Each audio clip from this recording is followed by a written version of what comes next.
I've been sitting here for the better part of 5 minutes trying to get the camera perfectly straight, so fuck it. Welcome to this. I'm KieranMFilms and you're not! Okay, this is my video review thingy of this game here, Sleeping Dogs. It's on all platforms, I believe.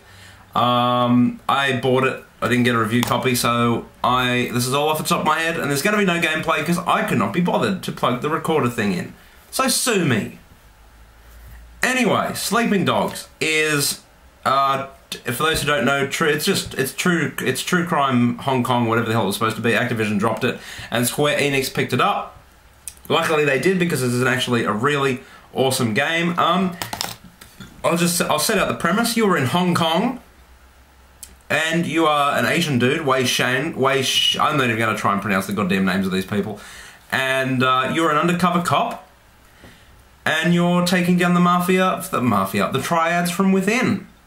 And it's about 30-something missions. It's quite a fun game. It's got combat like Arkham City and Arkham Asylum, except it seems to be a little bit less. It seems to be a lot easier than Arkham City was. I don't know, for some reason I always had trouble with the combat in Arkham City. I think it was because, I don't know why. Anyway, it's kind of like that. And as you play it, you go through all the missions. It's open world, by the way. I probably should have set that up. It's essentially, oh no, here we go. He's going to say it like every other reviewer. Grand Theft Auto, but in Hong Kong! I hate that. I fucking hate it. I hate it. For more than one reason. Sandbox is a fucking genre now. It doesn't have to be... It's Grand Theft Auto in Hong Kong. It's Grand Theft Auto in Steelport. It's Grand Theft Auto in fucking some island somewhere. It's a fucking open world game in Hong Kong. I don't know why everyone has to say... I mean, no one goes, it's Doom, but in Russia, when comparing to Call of Duty or whatever the fuck. You know what I mean. It's its own genre now. Let's leave that shit out, because it gets annoying. And especially, and another thing, I know I'm going into a tirade here, but it has to be said. If I see one more review of any game ever that says, and the third character, or the second character in the game, is the world itself, that is the most pretentious art student faggot bullshit I've ever seen in my life. The people who say that also wear a turtleneck, a beret, and get out their mini bongos. Art students. Anyway, back to this game.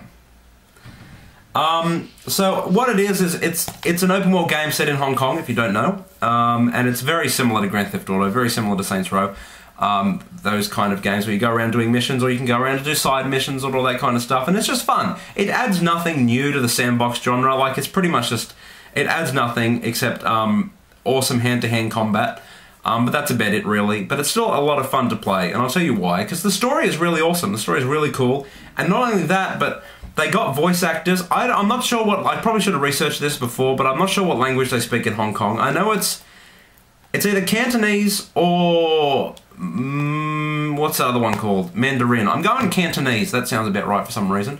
But they speak that sometimes, like they'll interject it with English, and it just kind of immerses you in the world. And the characters are voiced by actual Asians instead of white people, like Just Cause. We all remember the horrible voice acting in Just Cause. Oh, Scorpio, you have done a very good work. You know, it just sounds stupid.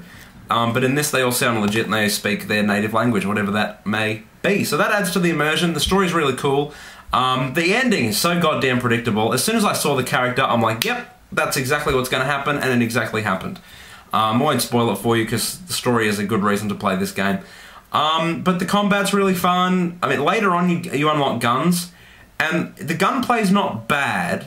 It's not great, but it's not bad. But it's bad because I would much rather run up to them and kick them and do my karate moves.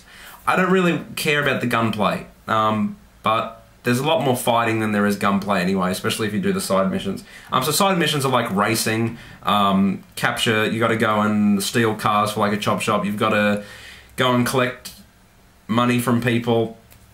And there's mini games as well, like karaoke. I don't know why the Asians are so into karaoke, but apparently they are. What are some side? You can go out with women. I know, exactly, because you never will.